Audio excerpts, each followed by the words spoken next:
প্রতিক্ষণ নির্ণয়ের ক্ষণ। প্রত্যেক পদে আগামী মুহূর্তের নির্ণয় করতে করতে যেতে হয়। আর নির্ণয় নিজের প্রভাব রেখে যায়।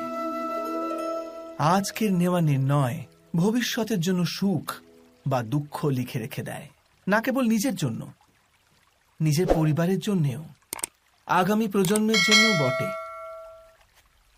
যখন কোনো সংশয় সামনে এসে দাঁড়ায়, মন ব্যাকুল হয়ে যায়, অনিশ্চয়তায় ভরে যায়। নির্ণয়ের সেই ক্ষণ এক যুদ্ধে পরিণত হয়, আর মন হয়ে ওঠে যুদ্ধভূমি। অধিকাংশ নির্ণয় আমরা সংশয় থেকে বার হওয়ার জন্য নিই না, কেবল মনকে শান্ত করার জন্য নিয়ে থাকি। কিন্তু কেউ কি ছুটতে ছুটতে খাবার খেতে পারে?